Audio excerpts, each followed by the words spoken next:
Chag Sameach, happy Passover, home cooks. Today I'm making Matzo Brei. Matzo Brei is something that I like to eat kind of as just a comfort food, and also it's a great way to use up all that extra matzah you have lying around after Passover. The first thing we're going to do is break up 3 pieces of matzah and soak it in some milk. I'm going to put something heavy on top of the matzah to make sure it's all sitting underneath the milk. I put my G mug on top of it. While that's soaking, I'm going to go ahead and beat some eggs. I'm using the same amount of eggs as I am using matzah pieces. So since I used 3 pieces of matzah, I'm going to go ahead and use 3 eggs. After like 10 to 15 minutes, the matzah should be soaked enough and I can start taking it out of the milk and start breaking it into even smaller pieces and dropping it just into the eggs.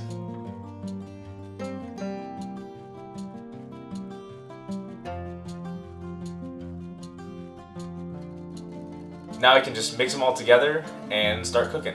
You cook this just like you're cooking like scrambled eggs. It's super easy. I'm just gonna heat some butter in a medium-sized saucepan and then go ahead and dump all of it into the pan. So just cook it until all the eggs solidify, or you can even cook it kind of like an omelet and just keep everything in one piece. However you want, it's up to you.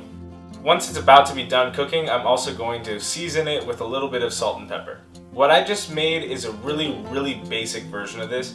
You can pretty much add anything you want to it. Make it sweet, make it savory, add like caramelized onions, add cheese, add syrup, add sugar, anything you want. It's totally remixable and I highly recommend playing around with it. But this base version is something that I personally love to eat on its own, and that's why I decided to show you. And there you have it, Matzo Brei.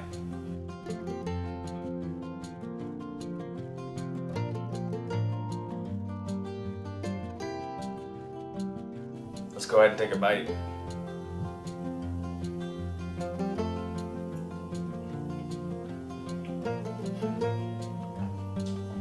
I just love this stuff. Like, the matzah's nice and soft. It goes great with the egg. I just think it's a great way to use your matzah. I hope you make it for yourself and enjoy. And if you enjoyed this video, remember to subscribe for new Gregcipes every Tuesday. Soaking and I used 3 pizzas of matzah. I said 3 pizzas of matzah into even. Well, I just love this sort of stuff. I messed up. There.